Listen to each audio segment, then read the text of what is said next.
Hello बच्चों, आज हम कोऑर्डिनेट ज्योमेट्री में सेक्शन फार्मूला या विभाजन सूत्र पढ़ेंगे। पिछले लेक्चर में हमने कोऑर्डिनेट ज्योमेट्री स्टार्ट किया था और उसमें हमने दो बिंदुओं के बीच की दूरी निकालने का जो फार्मूला है, डिस्टेंस फार्मूला या दूरी सूत्र, उसको डिस्कस किया था और उस पर आधारित कुछ क्वेश्चंस किए थे। तो ये कोऑर्डिनेट ज्योमेट्री पार्ट 2 में हम ले रहे हैं आज सेक्शन फार्मूला या विभाजन सूत्र, या इसको हम डिवीज़न फार्मूला भी कहते हैं। अब ये विभाजन सूत्र होता क्या है ये अपने को देखना है।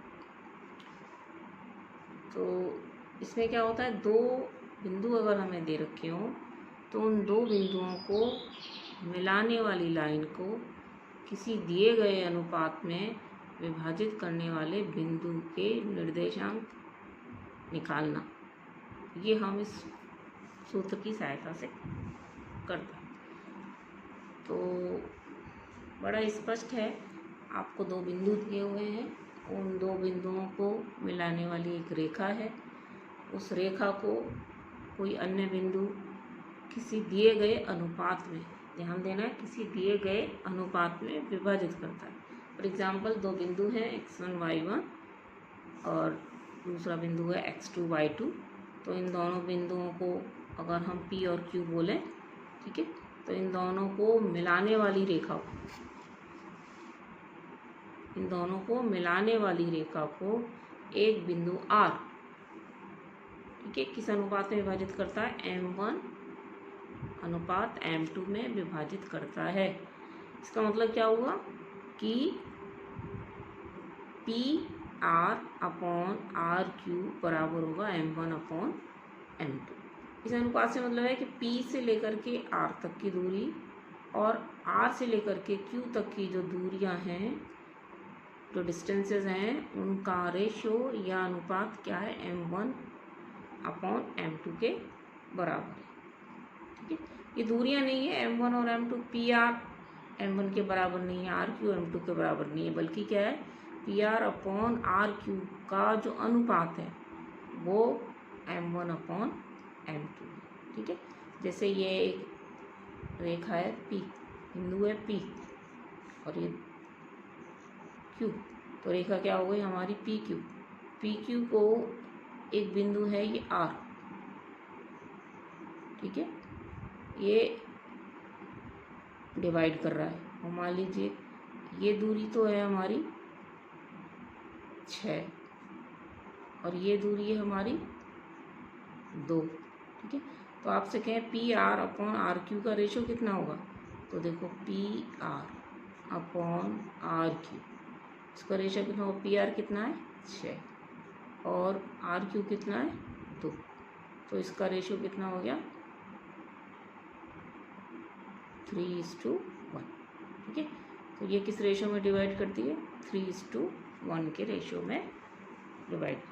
ठीक है, ये दूरी तो कितनी है 6 और ये दूरी कितनी है 2, तो PR अपॉन RQ का रेशो कितना हो गया 6/2, यानी कि 3:1।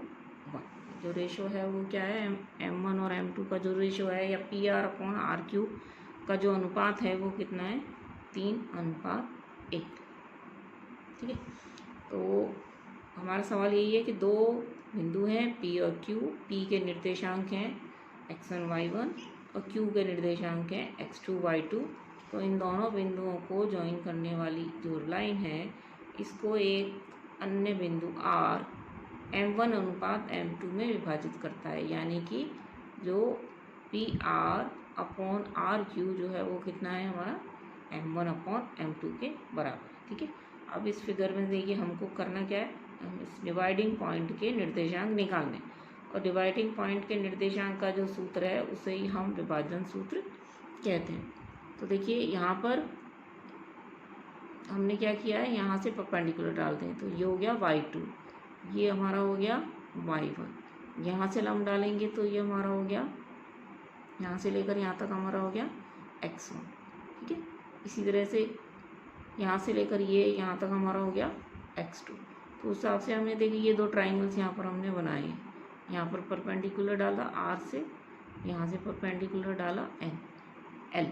अब इन दो ट्राइंगल्स को देखिए आप, ये दोनों जो त्रिभुज हैं समरूप त्रिभुज है। एक तो ये त्रिभुज है PRL और एक है QRM।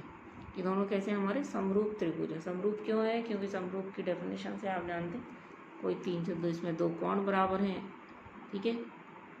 ये दोनों कोण बराबर हैं, ये समकोण है, तीनों कोण बराबर होंगे तो ये समरूप त्रिभुज है। अब समरूप त्रिभुज की प्रॉपर्टी हम जानते हैं कि उनकी भुजाओं का अनुपात बराबर होता है। तो यहाँ से हमने इनकी भुजाएं ली हैं, देखो PR, एक तो ये वाला ट्राइंगल है हमारा, ठीक है, और एक ये वाला ट्राइंगल PR, ये इसका डायगोनल है अपॉन RQ, ये दूसरे त्रिभुज का डायगोनल है।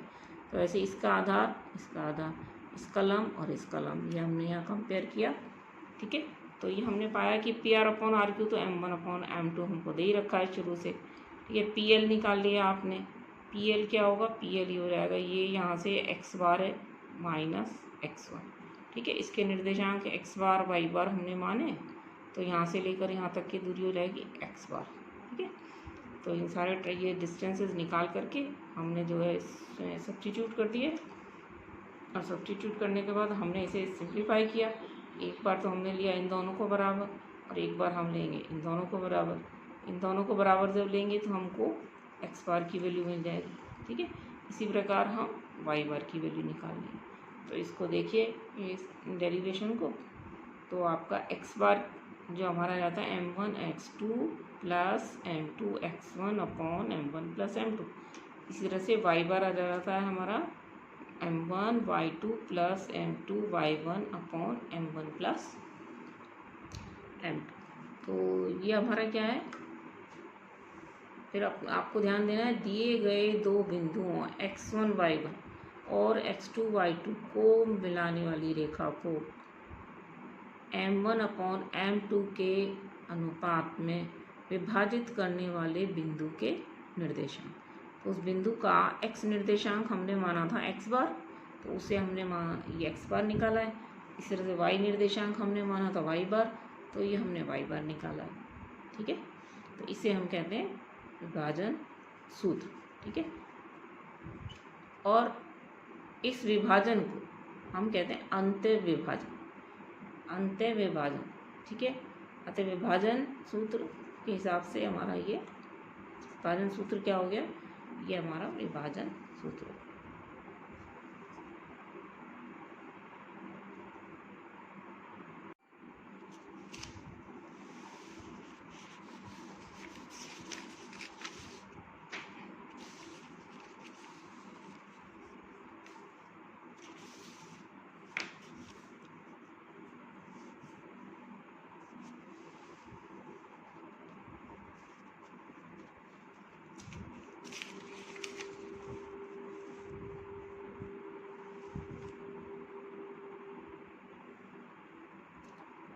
अब देखिए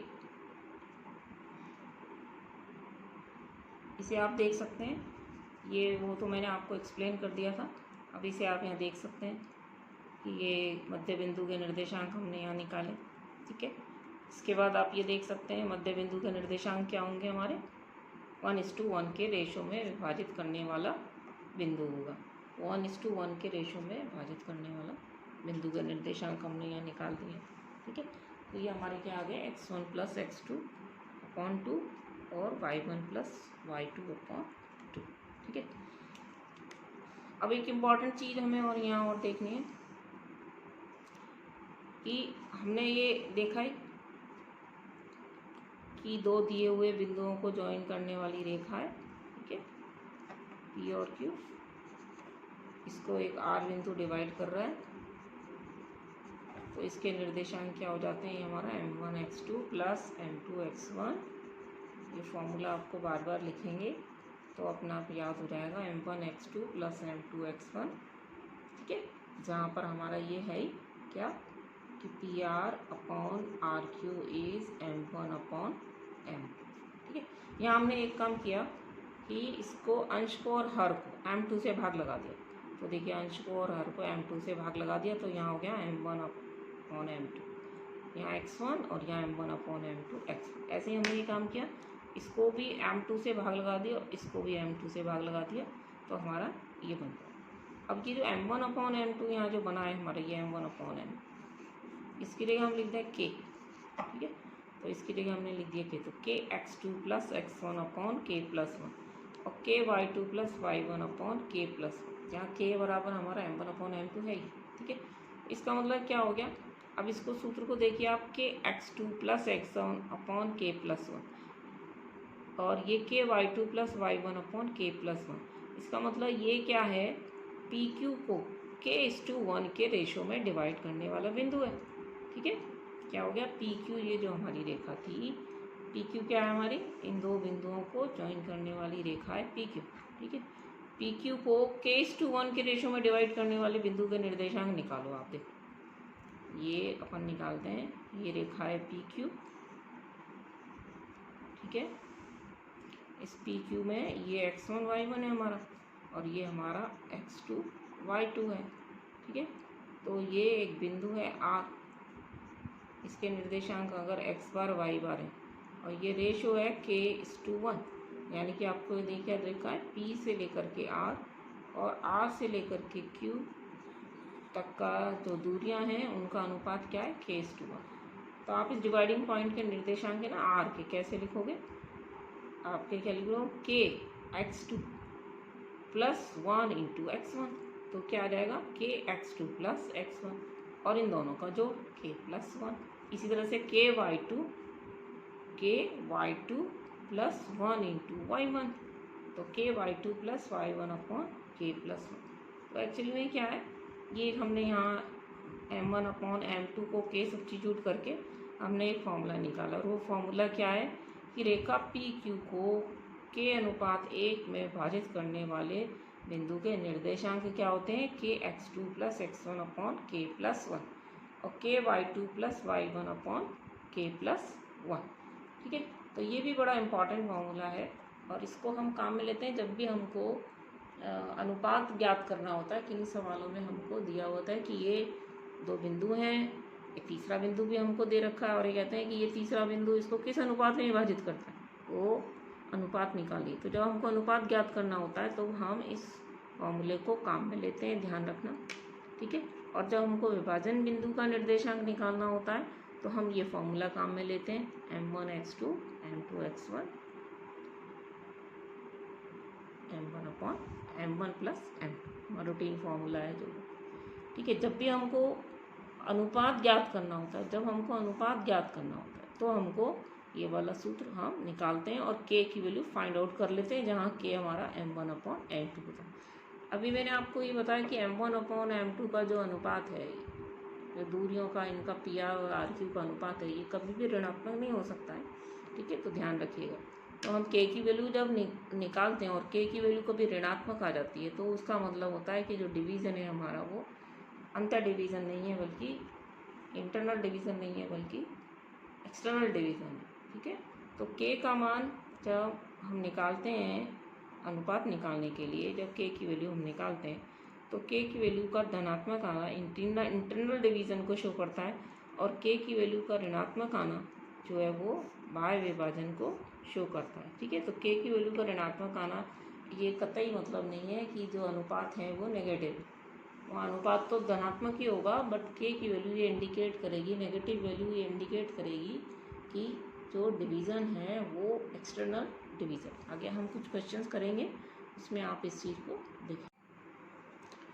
और ये देखिए बाह्य विभाजन क्या होता है मैंने आपको बताया, और ये बाह्य विभाजन करने वाले जो बिंदु है उसके निर्देशांक हमने निकाले हैं, ये थोड़ी सी डेरिवेशन है, ठीक है। ये P और Q दो पॉइंट्स हैं, इन दोनों पॉइंट्स को मिलाने वाली रेखा को ये बिंदु R कहीं आगे बढ़ाने पर मिलता है और m1/m2 के अनुपात में विभाजित करता है, यानी कि P से लेकर के R और R से लेकर के Q तक की जो दूरियां हैं उनका अनुपात m1/m2 है। क्योंकि ये रेखा को आगे बढ़ाने पर मिलता है R बिंदु, इसलिए इसको हम बाह्य विभाजन या एक्सटर्नल डिवीज़न कहते हैं।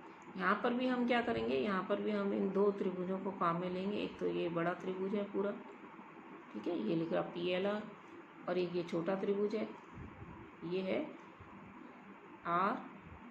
RMQ, ये RMQ, ये दोनों समरूप त्रिभुज हैं, आपको नज़र आ ही रहे हैं यहाँ से। तो इसमें भी हम वही करेंगे, लंब बटा लंब, आधार बटा आधार, कर्ण बटा कर्ण, ये हमने यहाँ फॉर्मूला लगाया, ठीक है। और ये दोनों ही किसके बराबर है, m1/m2 के बराबर होंगे। तो यहाँ से हम क्या करेंगे, एक बार इन दोनों को इक्वेट करके, एक बार इन दोनों को इक्वेट करके इसकी वैल्यू निकालेंगे, ठीक है। और इसकी वैल्यू यहाँ आपकी x बार की वैल्यू आ जाएगी m1x2 minus m2x1 upon m1 minus m2। इसी तरह से y बार की वैल्यू आ जाती है, ठीक है। सिंप्लीफाई करके देखिएगा। और तो आप फिर क्या कह देंगे हम फाइनली, अभी मैंने एक आपको एक्सप्लेन किया था कि x बार y बार यदि पी क्यू को आगे बढ़ाने पर मिलता है बिंदु R, तो एक्सटर्नल डिवीज़न या बाह्य विभाजन कहलाता है। और ये हमारे बाह्य विभाजन करने वाले बिंदु के निर्देशांक हैं। तो हमने 3-4 चीज़ें पढ़ी हैं। एक तो हमने पढ़ा है अंतर विभाजन करने वाले बिंदु के निर्देशांक जबकि हमको अनुपात दे रखा हो, ठीक है। दूसरा हमने पढ़ा है बाह्य विभाजन करने वाले बिंदु के निर्देशांक ज्ञात करना यदि हमको अनुपात दे रखा हो, ठीक है। एक हमने देखा है मध्य बिंदु का निर्देशांक निकालना, और एक हमने देखा है कि के अनुपात 1 में विभाजन करने वाले बिंदु के निर्देशांक। तो चारों आपके जो है इम्पॉर्टेंट फॉर्मूले हैं, इन्हीं पर आधारित कुछ क्वेश्चन अपन। तो फाइनली देखो बच्चों, होता क्या है कि दो दिए गए बिंदु हैं। अभी हमने जो किया है सूत्र वो क्या है, दो दिए गए बिंदु हैं। एक सौ बिंदु है x1 y1 और दूसरा बिंदु है x2 y2। इन दोनों बिंदुओं को ज्वाइन करने वाली लाइन को एक अन्य बिंदु है जिसे हम R कह रहे हैं। तो ये तो P बिंदु है, ये Q बिंदु है। इन दोनों को ज्वाइन करने वाली लाइन को एक तीसरा बिंदु डिवाइड कर रहा है। किस रेशो में डिवाइड कर रहा है, m1/m2 के रेशो में डिवाइड कर रहा है। तो सबसे पहले तो हमने माना कि इस विभाजन बिंदु के निर्देशांक x बार y बार है, ठीक है। अब ये मैंने आपको बता दिया कि यहाँ से लेकर के ये PR/RQ ये जो दूरियां हैं इनका अनुपात m1/m2, ठीक है। ये आपको ध्यान रखना। तो हमारा ये फॉर्मूला निकल करके आ गया कि इस विभाजन बिंदु के सूत्र क्या होंगे, m1x2 plus m2x1 over m1 plus m2। और इसका y निर्देशांक क्या होगा, m1y2 plus m2y1 upon m1 plus m2। ये हमारा कौन सा बिंदु हो गया, ये हमारा हो गया बिंदु आ, ठीक है। जब विभाजन इस तरह का विभाजन जो होता है उसको हम कहते हैं अंतर विभाजन, इसलिए ये क्या है, अंतर विभाजन का सूत्र है। अब ये अंतर विभाजन है तो बाह्य विभाजन क्या होता है, बाह्य विभाजन में क्या होता है, ये दो बिंदु हैं हमारे P और Q, ठीक है। इन दोनों बिंदुओं को मिलाने वाली लाइन को एक तीसरा बिंदु R डिवाइड करता है, लेकिन कहीं इस PQ को आगे बढ़ाने को। तो ये हमारा डिवाइडिंग पॉइंट जब PQ के बाहर होता है तो हम डिवीज़न को बाह्य विभाजन या एक्सटर्नल डिवीज़न कहते हैं। इसको क्या कहते हैं, एक्सटर्नल डिवीज़न। और इसको हम क्या कहते हैं, इंटरनल डिवीज़न, ठीक है। ये इंटरनल डिवीज़न। तो एक्सटर्नल डिवीज़न में जो डिवाइडिंग पॉइंट है वो रेखा को आगे बढ़ाने पर मिलता है, और इंटरनल डिवीज़न में जो ये डिवाइडिंग पॉइंट है, जो विभाजन बिंदु है यार, ये रेखा AB पर ही स्थित होता है। तो इस विभाजन को कहते हैं हम बाह्य। तो ये तो हमारा अंत्य विभाजन का सूत्र है। अब इसी तरह से बाह्य विभाजन में क्या होता है, सब चीज़ें एक ही रहती हैं। x1 y1 P बिंदु के निर्देशांक, x2 y2 Q बिंदु के निर्देशांक, और माना हमने इस विभाजन बिंदु के निर्देशांक x बार y बार। यहाँ पर भी ये जो है कि P से लेकर के R और R से लेकर के Q तक की जो दूरियां हैं उनका अनुपात m1/m2, ठीक है। क्योंकि PQ हमारे दिए गए दो बिंदु हैं और ये R हमारा डिवाइडिंग पॉइंट है, ठीक है। तो इसमें भी वही चलेगा, P से लेकर के R और R से लेकर के Q तक की जो दूरियां हैं उनका अनुपात m1/m2, ठीक है। तो इस विभाजन बिंदु के निर्देशांक निकालना। ये कौन सा विभाजन बिंदु हो गया, बाह्य विभाजन बिंदु। ये वाला कौन सा बिंदु है हमारा, अंतर विभाजन बिंदु। तो ये बाह्य विभाजन बिंदु में क्या होता है, ये पूरा हम डेरिवेशन इसका करेंगे, अभी बताती हूँ मैं आपको। तो हम ये क्या पाएंगे कि इसमें ये चेंज आ जाता है m1x2 minus m2x1 upon m1 minus m, ये तो इसका x निर्देशांक होता है, और m1y2 minus m2y1 upon m1 minus m2, ये क्या होता है, अंत्य विभाजन करने y विभाजन करने वाले बिंदु के निर्देशांक। इस बिंदु के निर्देशांक y विभाजन करने वाले बिंदु के निर्देशांक, वो था हमारा अंत्य विभाजन करने वाले बिंदु का। तो विभाजन दो तरह का होता है, कहने का मतलब ये अंत्य विभाजन और ये हमारा y विभाजन। ध्यानों विभाजन में हमें ये ध्यान रखना है कि p और q तो हमारे दिए गए बिंदु हैं, r हमारा विभाजन बिंदु है, तो हमको दिया हुआ क्या होता है, p से लेकर के r और r से लेकर के q तक की जो दूरियां हैं उनका अनुपात m1 अपॉन m2 होता है। यहाँ ध्यान देने वाली बात यह है कि जब हम ये अनुपात कभी भी ऋणात्मक नहीं होता है, क्योंकि दूरियां कभी भी ऋणात्मक नहीं नापी जाती हैं, इसलिए ये जो अनुपात है ये भी कभी ऋणात्मक नहीं होता। ठीक है, इसके बाद हम आते हैं मध्य बिंदु के निर्देशांक। बड़े इंपॉर्टेंट पॉइंट्स हैं ये। मध्य बिंदु के निर्देशांक में हमें क्या देखना है कि दो बिंदु हैं, एक x1 y1 और दूसरा हमारा है x2 y2। इन दोनों बिंदुओं को मध्य बिंदु के इन दोनों बिंदुओं को डिवाइड करने वाली रेखा का जो मध्य बिंदु है इसके निर्देशांक निकाल। ठीक है, इसको m कह दो आप, है तो डिवाइडिंग पॉइंट ही, ये मध्य बिंदु है इसलिए मैं इसे m कह दूँ। ठीक है, ये हमारा p है, ये हमारा q है। मध्य बिंदु के निर्देशांक निकालें तो ये मध्य बिंदु है। ठीक है, क्योंकि m मध्य बिंदु है, इसलिए क्या होगा कि P से लेकर के M और M से लेकर के Q जो दूरियां बराबर होंगी, मध्य बिंदु है कौन सा, दूरियां बराबर होंगी, जैसे ये 2 है तो ये भी 2 होनी चाहिए, तो रेशियो क्या रहेगा 1:2। अगर ये वाली दूरी 4 है तो ये दूरी भी 4 होनी चाहिए, तो रेशियो हमेशा क्या रहेगा 1:2। तो मध्य बिंदु जो होता है ये इन दोनों बिंदुओं को ज्वाइन करने वाली लाइन को हमेशा 1:1 के रेशियो में डिवाइड करता है।